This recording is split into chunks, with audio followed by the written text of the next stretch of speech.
বে করে বে হুম বে করে বে খাবার খেয়ে খেবে খাবার খেবে তাহলে কি হবে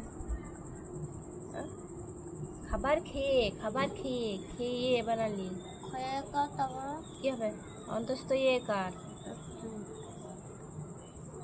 পড়াশোনা পড়াশোনা পড়াশোনা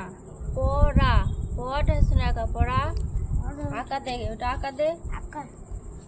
পড়াশোনা বানানা আছে একবার দে আমার পাপাকে পড়াশোনা বানানা আছে একবার দে দেখ পাপাকে আমার ফোনটা করে মাস্টার পাঠিয়ে দে তোমার আইপে তোমার আচ্ছা করে ধুই দিবে পড়াশোনা বানানা উঠবো কি দেখো বাবার কথা